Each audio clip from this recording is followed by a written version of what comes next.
Comparé aux déclarations des autres dirigeants européens, on peut dire que c'est une déclaration qui est inédite, mais qui est assez sibylline, qui reste polie encore. Néanmoins, par rapport à la politique suivie par l'Allemagne à l'égard d'Israël depuis l'établissement de relations diplomatiques entre Tel Aviv et Berlin, c'est-à-dire et Bonn à l'époque, c'est-à-dire en 1965, eh bien, il y a un vrai frémissement, c'est-à-dire que l'Allemagne s'oppose directement à la colonisation dans les territoires occupés de Cisjordanie et veut un État palestinien. Ce faisant, elle rejoint le consensus international.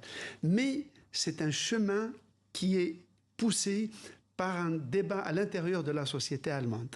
Aujourd'hui, par exemple, il y a une majorité d'Allemands qui sont contre la politique israélienne à Gaza, alors que jusqu'ici, il y avait un unanimisme.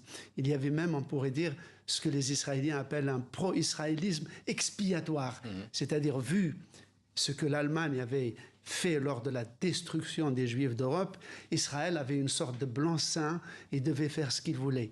Donc il y a ce débat en Allemagne, c'est-à-dire qu'on ne peut pas soutenir Israël avec un gouvernement pareil, c'est travailler contre l'avenir d'Israël.